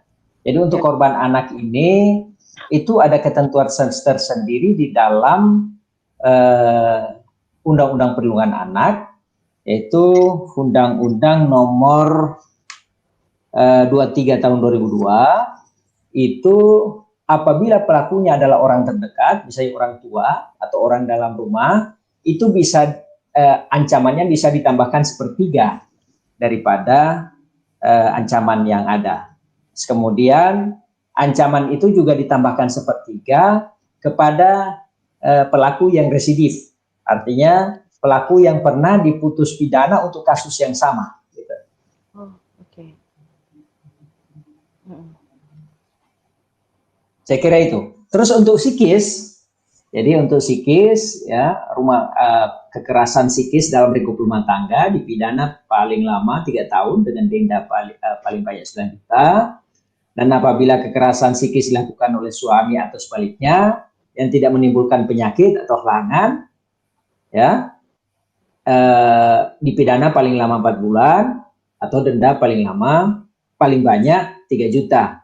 Ya, untuk kekerasan seksual, ya kekerasan seksual ancaman pidananya adalah ada pada pasal 8A dipidana paling lama 12 tahun atau denda paling banyak 36 juta. Kemudian setiap orang yang dalam rumah tangganya melakukan hubungan seksual pada pasal 8B dipidana paling singkat 4 tahun dan paling banyak 15 tahun atau denda paling sedikit 12 juta dan paling banyak 300 juta. Apabila perbuatan tersebut mengakibatkan korban luka dalam konteks kekerasan seksual yang tidak memberikan harapan untuk sembuh, mengalami gangguan daya pikir atau kejiwaan, biasanya misalnya orang diperkosa itu jadi gila atau apa ya Mbak ya, Tante Mary ya. Jadi atau kejiwaan kurang lebih 4 minggu berturut-turut atau 1 tahun tidak berturut-turut, gugur atau matinya janin dalam dalam proses reproduksi atau reproduksi tidak lagi berfungsi, kemudian dapat dipidana dengan pidana penjara paling singkat 5 tahun dan paling lama 20 tahun dengan denda paling sedikit 25 juta dan paling banyak 500 juta. Itu kira-kira. Terus kemudian yang terakhir adalah ancaman pidana penelantaran keluarga, ya, dipidana dengan pidana penjara paling lama 3 tahun atau paling banyak 15 juta bagi setiap orang yang menelantarkan orang lain dalam lingkup rumah tangganya menurut hukum yang berlaku. Ia wajib memberikan kehidupan, perawatan atau pemeliharaan padanya, misalnya pada istri, pada anak. Kemudian melantarkan orang lain yang mengakibatkan ketergantungan ekonomi dengan cara membatasi atau melarang bekerja yang layak di dalam atau di luar rumah tangga sehingga korban di bawah kendali orang tersebut. Kira itu, Mbak. Pak Asnedi mau menambahkan? Monggo. Cukup kalau sanksinya seperti itu memang, Mbak. Oke, baik. Berarti ya memang seperti itu yang dimaksudkan di undang-undang. Artinya tadi yang ditanyakan para penanya itu ada di situ tadi yang sanksi pidana dan dendanya. Iya. Gitu, Mbak. Nah, silakan Pak ditanggapi nih. Pak Narsu mau nanya dong, apakah ketika ada KDRT itu langsung proses hukum atau ada fase pembinaan dulu ya, Pak? Silakan Pak Asnedi. Jadi apabila terjadi pelanggaran atau kejahatan KDRT, itu sebetulnya kalau dari segi kita agama ataupun dari keluarga itu seharusnya diadakan jangan langsung diadukan dulu, kan nanti jangan sampai terjadi penyesalan. Sebagaimana yang kita dapatkan pada saat penyuluhan itu Mbak Mary, jadi di level RT atau aparat di desa itu tidak langsung melaporkan. Mereka akan menempuh dengan jalan mediasi, didamaikan maksudnya. Didamaikan keluarga dulu mungkin ya, antar keluarga dulu ya. Antar keluarga, kadang-kadang keluarga tidak mampu, maka dicari orang yang netral. Jadi orang pihak-pihak yang dapat menenangkan kedua pihak. Jadi misalnya Pak Lurah atau pemuka agama gitu ya. Pemuka tokoh. Biasanya yang lebih berperan itu pemuka agama atau tokoh masyarakat setempat. Tokoh masyarakat. Oke. Itu yang diharapkan. Jadi kalau sudah diupayakan hal seperti itu berulang-ulang, tetap tidak pada hasil yang kita harapkan, ya mungkin nempuh jalur hukum seperti itu. Tuh ya, teman-teman, semoga tercerahkan. Iya, bagus. Mungkin saya tambahkan sedikit. Kalau kita bicara dalam konteks itu tadi pendekatan secara kearifan lokal ya. Kalau kita bicara dalam konteks undang-undang PKDRT, proses pelaporan dan atas delik KDRT itu yaitu korban KDRT melaporkan sendiri secara langsung atas kekerasan yang terjadi ke kepolisian di tempat korban berada atau di tempat kejadian perkara, atau korban memberikan kuasa kepada keluarga atau orang lain untuk melaporkan adanya KDRT ke kepolisian. Terus kemudian pengajuan permohonan ke pengadilan dapat dilakukan oleh korban atau keluarga korban, teman korban, kepolisian, relawan, pendamping, pembimbing rohani. Itu kira-kira, Pak. Oke, baik-baik. Terima kasih, Pak. Jadi tadi teman-teman ada prosesnya ya, seperti itu ya. Ya, nah, ada prosesnya. Nah, ini Pak, pertanyaan dari Bang Surya. Gimana cara menanggapi anak yang tidak pernah mau mendengarkan nasihat orang tua, selalu bantah, malah mencaci yang menasihati? Ini yang tadi, pelakunya bisa saja anak ya Pak ya? Dan ada beberapa kasus yang seorang anak bahkan menyiksa orang tuanya karena nggak dibeliin motor lah, nggak dikasih uang buat beli something lah. Nah, silakan Pak ditanggapi. Ya, silakan Pak Ruli. Saya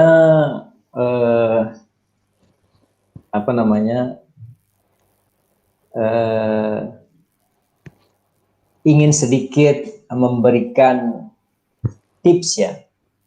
Silakan. Saya tidak bisa menjawab secara undang-undang. Jadi tips saya, jadi bagaimana tips saya dalam mendidik anak. Jadi menanggapi pertanyaan Bang Surya ini, jadi pendidikan terhadap anak itu menurut saya ada 3 fase penting yang harus kita ketahui. Ada 3 fase penting dan fase itu dibagi dalam kelipatan umur 7 ya. Jadi di 7 tahun pertama seorang anak itu dia berada dalam fase raja. Ya. Fase raja artinya posisikanlah anak itu sebagai raja, turuti maunya kecuali mau kemauan yang berbahaya, tapi kita tetap juga menjaga agar dia diarahkan ke hal-hal yang baik. Ya. Kemudian di atas fase itu, yaitu setelah 7 tahun sampai dengan umur 14 tahun, itu ada namanya fase pembantu. Ya.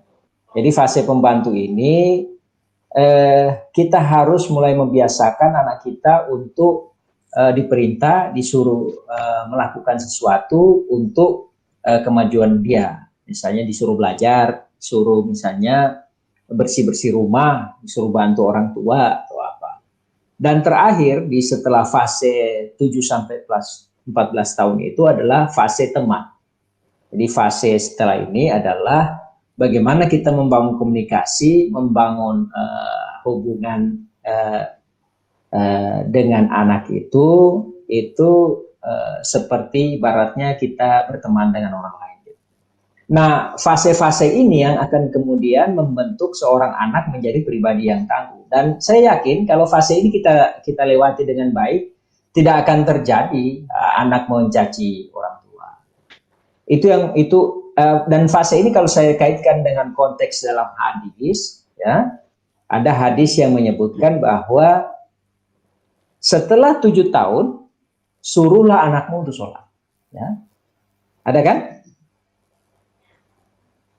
Itu ada dalam hadis Nabi, hadis Rasulullah itu menyebutkan setelah 7 tahun itu perintahkan anakmu untuk sholat. Dan setelah 10 tahun pukullah dia apabila tidak sholat. Saya kira itu, Pak.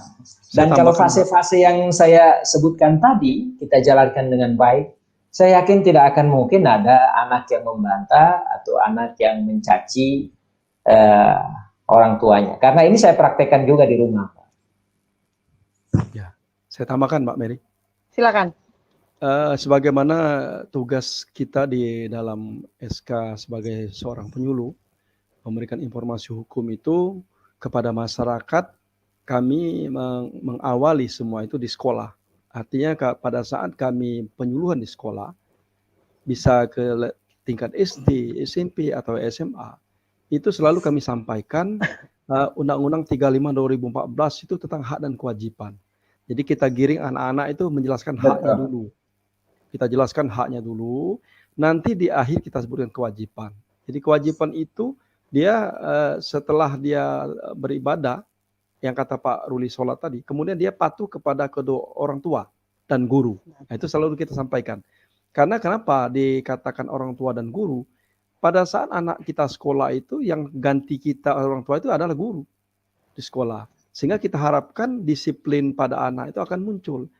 Karena di sekolah itulah kita harapkan memulai tumbuhnya, anak bisa menggali potensinya, apa yang bisa dia tonjolkan di kemampuan dia, prestasi apa. Jadi kalau sudah anak-anak dibiasakan seperti itu, dibiasakan dia berdisiplin, memaksakan untuk dia berdisiplin. Misalkan, kenapa saya katakan memaksakan? Dulu sebelum pandemi itu sekolah itu kalau 6.45 itu harus sudah di sekolah. Apabila dia terlambat maka akan dikunci pagar sekolahnya. Jadi dia dibiasakan disiplin. Anak-anak yang biasa seperti itu tidak akan jadi memaci orang tua. Tidak akan yang memaci orang tuanya karena dia sudah biasa dengan hal disiplin. Termasuk sanksi. Ada salah satu sekolah di Kota Palembang ini, apabila anaknya terlambat, maka dia dihukum membaca Yasin. Nah, itu tadi yang Pak Ruli bilang. Bahkan kami langsung lihat sendiri, karena sudah setiap hari dia terlambat, bukan karena disengaja, tapi karena macet di jalan, maka dia nantinya akhirnya hafal. Membaca Yasin itu hafal dia, Pak Ruli, Mbak Mary. Jadi anak itu jadi suatu hal yang dia paksakan untuk datang supaya yang terlambat itu jadi enak. Jadi disiplinnya terbentuk dari karena hal-hal yang terpaksa harus pagi. Nah, anak-anak yang di sekolah seperti itu, kita harapkan nanti itulah jadi pemimpin. Anak-anak yang itu yang kita harapkan. Jadi kenapa anak kok tidak malah mencaci orang tua? Memang kita lihat kalau di berita di TV kan ada yang malah membunuh orang tuanya. Nah, itu yang tidak kita harapkan. Jadi mulai dari sekarang kalau kami penyuluh itu kita bersinergi dengan pihak sekolah, Bapak Ibu guru, itu menanamkan sebegitu, Mbak. Harus patuh kepada kedua orang tua dan guru-gurunya. Seperti itu. Jadi kita latih seperti itu. Ini terkait dengan tugas seorang penyuluh nih. Nah, jadi mudah-mudahan seperti itu. Akan tumbuh. Namun ini ada namun ternyata, Pak. Namun ternyata anak ini bukan anak kecil, Pak, anak tiri yang sudah SMP kelas 3. Jadi setiap dinasihati sama Bang Surya selalu marah dan mencaci. Sehingga anak ini bukan didikan dari dia sendiri, anak sambung, Pak. Ya.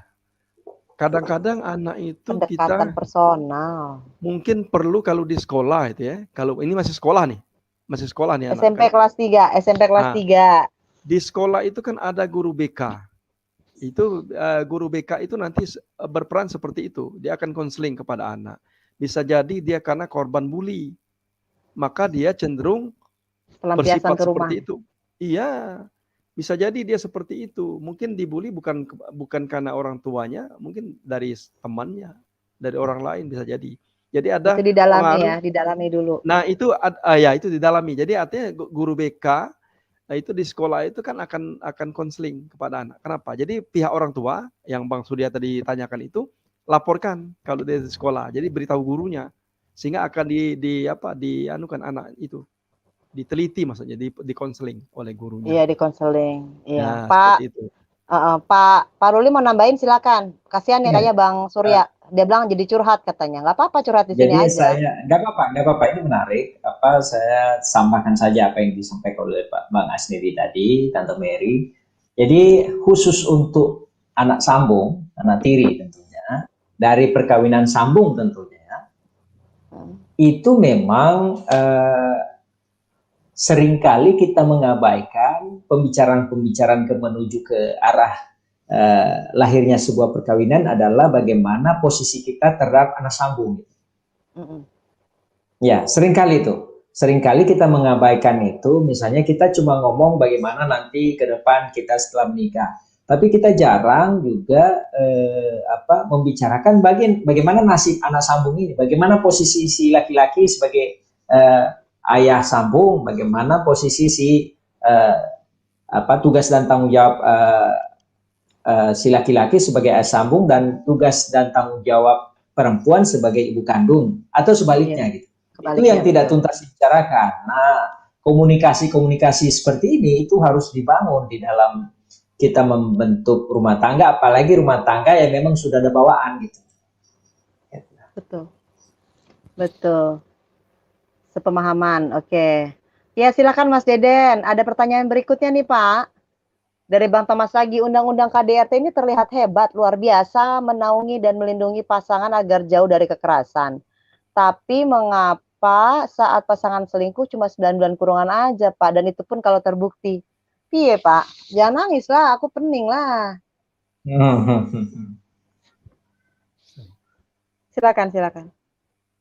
Gimana nih Pak mau nanggapinnya? Silakan Pak Snedi kalau mau jawab. Tadi maksudnya hukumannya 9 bulan gitu? Iya.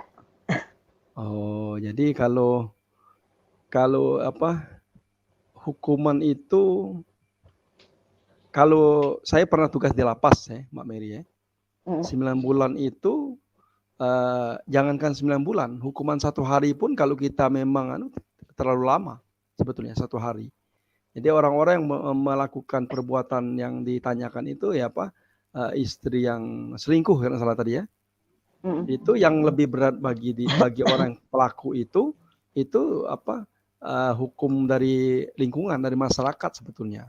Hukuman sosial. Hukuman sosial itu efek itu yang akan lama sebetulnya. Kalau kita dari segi agama ya, jadi jangan kita mengukur dari apa 9 bulan. Itu tergantung putusan hakim kalau masalah hukuman ya. Tergantung hakim memutuskan baik fakta persidangan kalau saya perhatikan itu. Artinya kita harus melihat sisi efek sosial, dampaknya sebetulnya. Jangan sampai terjadi sebetulnya. Jadi hukuman kurungan itu sehari pun udah lama sebetulnya. Tapi efek yang dirasakan oleh yang perbuatan itu yang bikin malu. Lama itu. Bikin trauma juga ya. Ya, lama itu selalu disebut-sebut orang, apalagi masyarakat yang apa katakanlah di sekitar kita, tidak kita nyebut di kota atau desa sama. Kalau yang perbuatan seperti itu akan selalu dikait-kaitkan menjadi stigma negatif sebetulnya. Begitu Mbak Mary.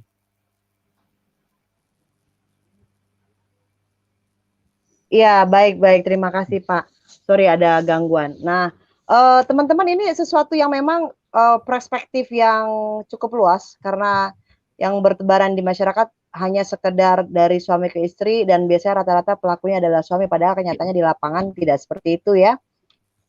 Ternyata banyak pelakunya yang adalah perempuan. Mungkin ada data yang mau di-share Pak tentang yang pelaku? Silakan. Pak Ruli. Yang memang Oke. Silakan. Ada penelitian yang menarik, termasuk juga data statistik yang menarik yang dikumpulkan, yang didata oleh salah satu organisasi advokasi perempuan di Jakarta. Itu menyebutkan bahwa kasus kekerasan dalam rumah tangga itu pelakunya dominan justru adalah perempuan. Itu sebetulnya data lama.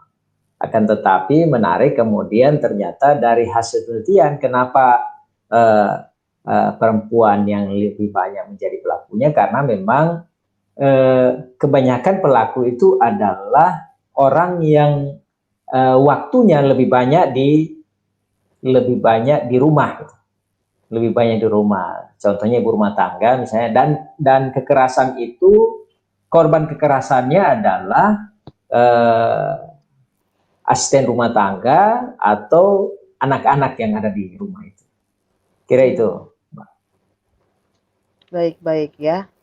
Wow, luar biasa.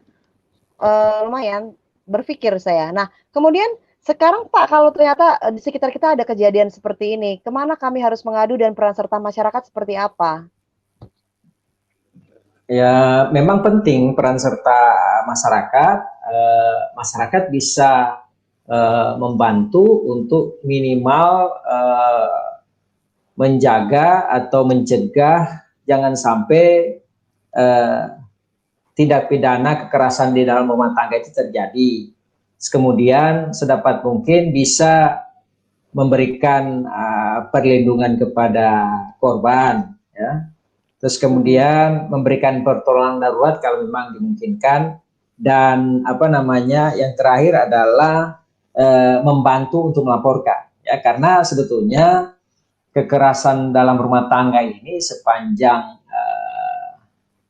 apa namanya sepanjang dia kekerasannya bersifat ringan itu sifatnya adalah delik aduan, kecuali kekerasan yang menimpa anaknya. Jadi kalau kekerasan yang menimpa anak itu dia bukan delik aduan, dia bisa langsung dilaporkan. Kalau kekerasan dari suami ke istri atau sebaliknya, sepanjang akibat dari kekerasan itu adalah ringan, hanya memar-memar, tidak menyebabkan tidak menyebabkan terhalangnya aktivitas, itu sifatnya adalah delik aduan, ya. Artinya hanya si korban sendiri yang bisa melaporkan atau menguasakan kepada orang berdasarkan keinginan dari si korban. Itu. Oke. Baik, Pak Asnedi mau menambahkan termasuk mungkin prosesnya, Pak, karena masyarakat perlu tahu nih gimana kalau mau nolong orang kan berarti mesti tahu prosesnya juga.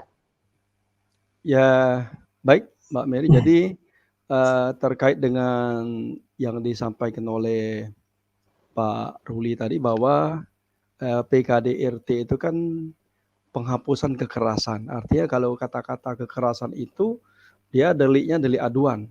Jadi disebutkan di undang-undang bahwa delik aduan itu harus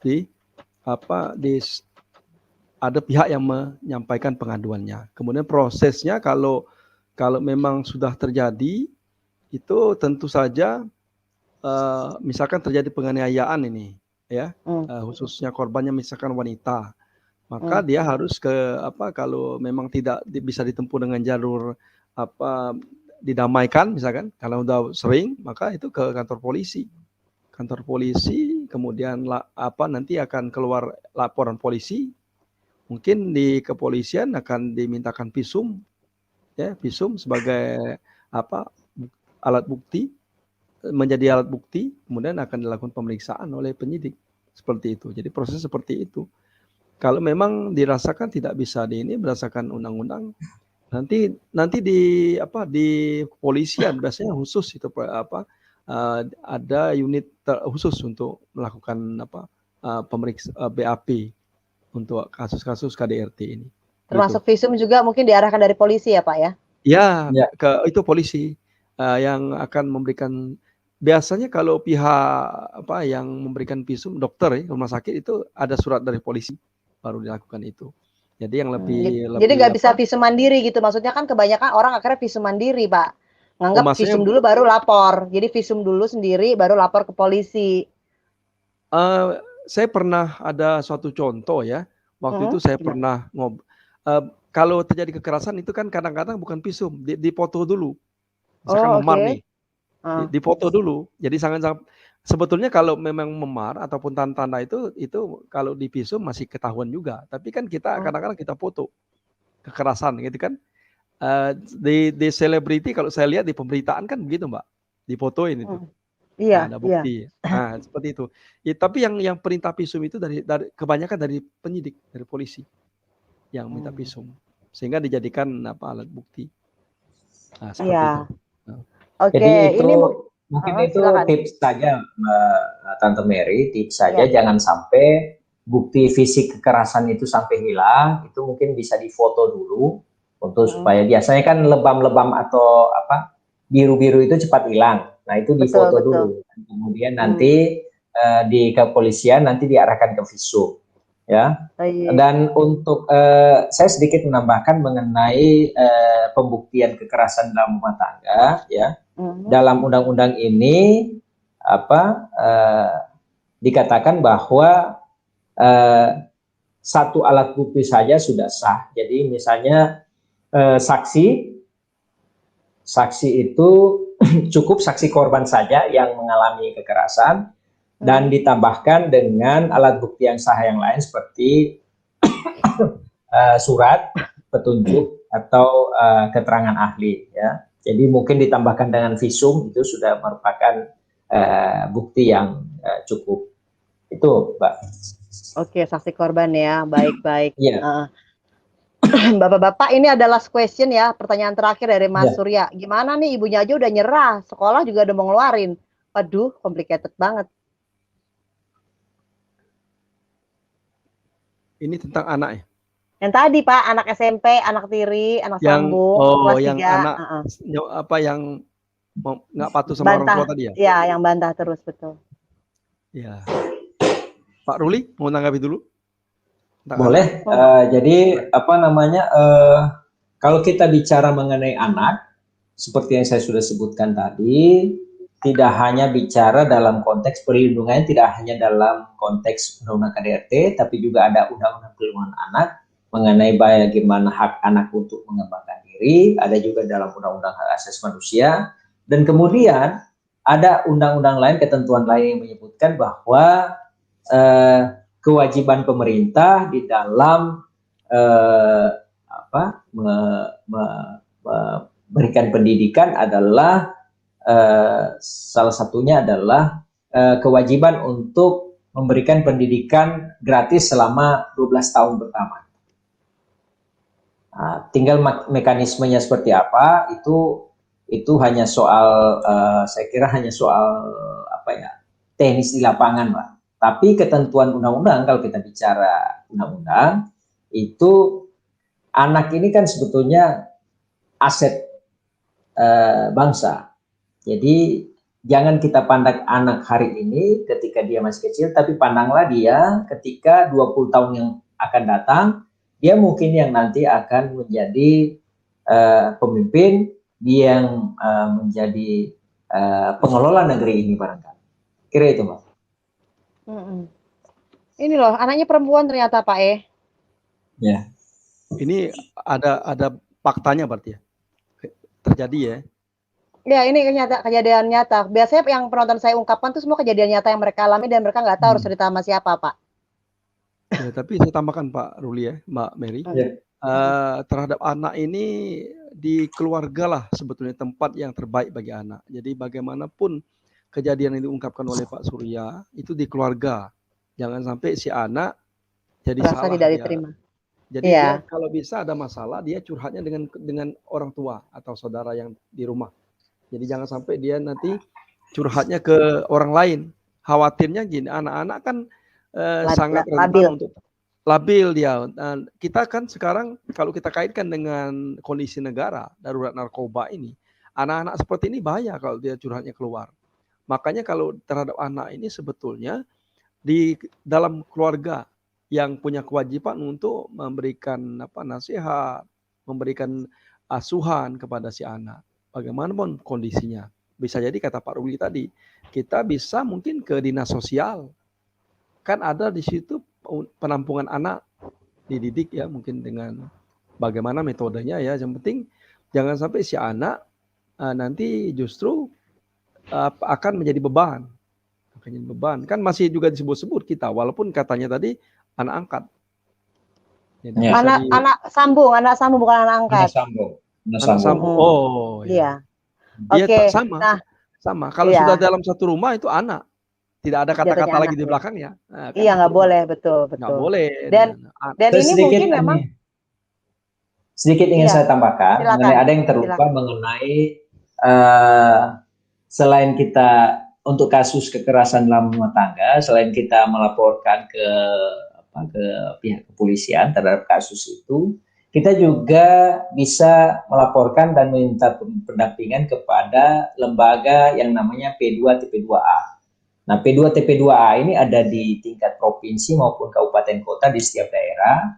Itu singkatan dari Pusat Kegiatan Pusat Pelayanan Terpadu Pemberdayaan Perempuan dan Perlindungan Anak. Ya, jadi pusat apa, Pak? Pusat apa? Pusat Pelayanan Terpadu Pemberdayaan Perempuan dan Perlindungan Anak. Ya, jadi P2TP2A ini adalah pusat kegiatan terpadu yang menyediakan pelayanan bagi perempuan dan anak korban kekerasan ya, yang meliputi pelayanan informasi, pelayanan konsultasi psikologi dan hukum, pendampingan dan advokasi, serta pelayanan medis dan rumah aman ya. Jadi rumah tinggal yang kesemuanya itu gratis ya. Setahu saya gratis ya. ada di semua provinsi dan kabupaten kota di seluruh Indonesia. Ya, bisa juga mengadu ke situ. Tuh, mungkin bisa ya dimanfaatkan fasilitas yang disediakan oleh negara untuk masyarakat yang mungkin teman-teman belum tahu dan akhirnya sekarang tahu, tapi kayaknya P2T, P2A udah pernah dibahas waktu itu ya, Kalisa ya, kita udah pernah bahas tapi sama Mas siapa ya? Mas Beben ya, lali aku. Nah, Iya. Oke, Bapak-bapak, ternyata kita sudah sampai di penghujung acara nih. Dan jangan lupa silakan tunjuk salah satu pemenang untuk mendapatkan hadiah. Bentar nih, udah 2 tahun ini saya nggak pernah nasihati takut salah ngomong. Jadi sama istri saya dilarang bicara apapun sementara ayah dan keluarganya mengabarkan dan nggak mau tahu. Kayaknya ini mah urusan, kalau menurut saya komunikasinya kurang komunikasi aja sih Bang Surya untuk anak ini tanggung jawab siapa? Tanggung jawab semua, bukan tanggung jawab yang di sono atau tanggung jawab yang di sini, enggak, tanggung jawab semua. Oke, apa Bapak-bapak? Silakan. Sebentar, sepertinya kemungkinan salah dalam pergaulan sangat besar. Kalau namanya keluarga sambung memang ada gap yang harus diperhatikan ya. Jadi ada pendekatan psikologi yang harus diberikan. Betul. Dan komunikasi harus lebih intens, harus lebih kualitas komunikasinya harus lebih tinggi karena ada bawaannya. Kita tidak datang sendiri-sendiri, tapi ada yang membawa keluarga dari keluarga lama. Dan ini Pak, kalau menurut saya gini, ketakutannya anak itu terhadap orang tua sambung adalah tidak didengar. Jadi datang ke mereka bukan untuk marahin, tapi untuk mencoba mendengar, mengangkat apa yang mereka mau dengar, mau omongin gitu loh. Jadi jangan sampai Surya datang ke anak hanya untuk marah-marah dan negor. Itu udah mental block, udah nggak bakalan masuk sampai kapanpun. Gitu, menurut saya. Oke, but anyway, bapak-bapak, silakan pilih salah satu pemenang. Panas banget di sini. Silakan pilih salah satu pemenang. Kira-kira siapa? Cap cip cup. Apa mau yang tadi rudal ataukah yang lagi susah ini Mas Surya atau siapa? Silakan. Pak Ruli kayaknya. Paling jauh kan Pak Ruli nih yang milih. Pak Ruli yang milih kita. Yang milih kita. Kita yang milih, Mbak. Silakan. Oh, kita yang pilih. Pak Ruli aja yang pilih, Pak. Satu kan yang dipilih, Pak? Satu saja. Kalau saya pilih yang alusista aja deh. Saya udah menduga tadi. Semani Kiringan ya, Semani Kiringan mendapatkan hadiah door prize dari Kemenkumham, di mana hadiahnya adalah mug, kemudian masker dan hand sanitizer ya dari Kemenkumham. Dan nanti Semani jangan lupa share kalau masih ada di sini ya. Kalau nggak ada nanti mungkin harus saya japri ya. Silakan Bapak-bapak untuk closing statement-nya terkait dengan event kita pada malam hari ini. Gimana kesan pesannya, apa harapannya untuk penonton? Oke. Saya duluan ya. Monggo. Jadi untuk dari saya untuk kegiatan ini, mari tingkatkan keimanan ya. Untuk di lingkup keluarga nih. Mari tingkatkan keimanan beragama dalam keluarga, kemudian menjaga komunikasi dalam keluarga, komunikasi yang baik, kemudian hindari pernikahan dini, terus tingkatkan perekonomian keluarga. Yang tadi yang kerja istri suami sama itu lebih bagus. Kemudian dapat mengendalikan diri dalam menghadapi masalah, khususnya yang sekarang lagi pandemi. Jadi jangan sampai nanti gara-gara pandemi banyak yang bercerai, seperti itu ya. Kemudian hindari hadirnya pihak ketiga, ya. Pihak ketiga ini bisa dari orang tua, mertua, atau will atau pil, dan menjaga kerukunan dalam rumah tangga. Itu yang saya sampaikan di semacam rekomendasi lah untuk kita dalam hal menghadapi KDRT. Silakan. Ya. Silakan, terima kasih Pak Sini. Silakan Pak Ruli. Kalau saya kurang lebih sama dengan Bang Asnedi, mungkin tips-tips aja dari saya untuk menghindari KDRT. Ada beberapa yang sama. Yang pertama, menjaga hidup dalam nuansa religius. Tentunya kalau kita religius, dalam agama apa saja, itu tidak dibenarkan yang namanya KDRT ya. Yang kedua, biasakan untuk berkomunikasi, bermusyawarah di dalam rumah tangga ya. Yang ketiga, hentikan kebiasaan kalau memang mantan atlet tinju, janganlah kebiasaan memukul itu diterapkan di rumah tangga ya. Yang berikut, tidak membiasakan, nah ini penting juga, tidak membiasakan meninggalkan rumah jika ada masalah ya. Jangan karena lagi pusing di rumah tinggalkan rumah, kan sering begitu Tante Mary ya. Yang berikut adalah mengalah untuk menang. Nah, ini berat, tapi ya ini salah satu cara untuk kita, cara efektif untuk menghindarkan KDRT, mengalah untuk menang. Kemudian yang berikut, mencari ajang rekreasi bersama ya. Kalau kita suntuk, kita jenuh ya, carilah rekreasi biar kita bisa refresh gitu. Sama-sama yang berikut ya, bukan ya, sendirian, sama-sama ya Pak, bukan iya, sendirian. Ya. Jadi menghindari sikap bersih tegang. Kemudian kalau misalnya ada informasi yang sifatnya bias atau hoax, itu kita harus cek ulang kebenaran informasi terhadap pasangan kita. Yang terakhir adalah hiblah, enjoy, dan apa adanya. Itu kira-kira dari saya. Wow, luar biasa. Hari ini kita dapat pelajaran bukan tentang hukum, tapi juga tentang psikologi keluarga, guys. Paket sempurna. Anyway, Tante Mary mengucapkan terima kasih pada malam hari ini untuk rekan-rekan dari BPN Kemenkumham udah mau hadir di sini membantu mencerahkan penonton Tante Mary yang ternyata mereka tuh punya masalah cuman nggak berani ngomong dan nggak tahu ngomong sama siapa. Dan untungnya mereka tahu tiap hari Sabtu malam Minggu, Tante Mary selalu menghadirkan rekan-rekan dari BPN Kemenkumham ya.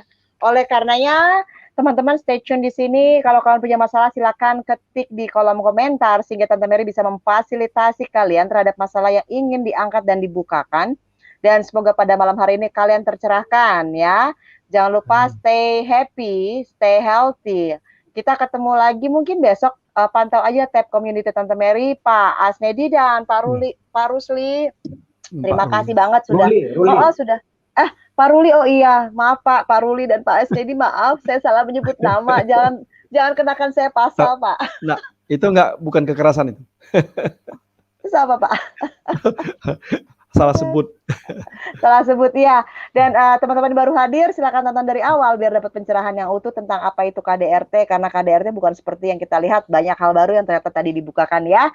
Oke, Pak Asri dan Pak Ruli, saya ucapkan terima kasih banyak teman-teman. Terima kasih. Semoga nggak kapok ya Bapak-bapak ya. Ya. Kita tutup.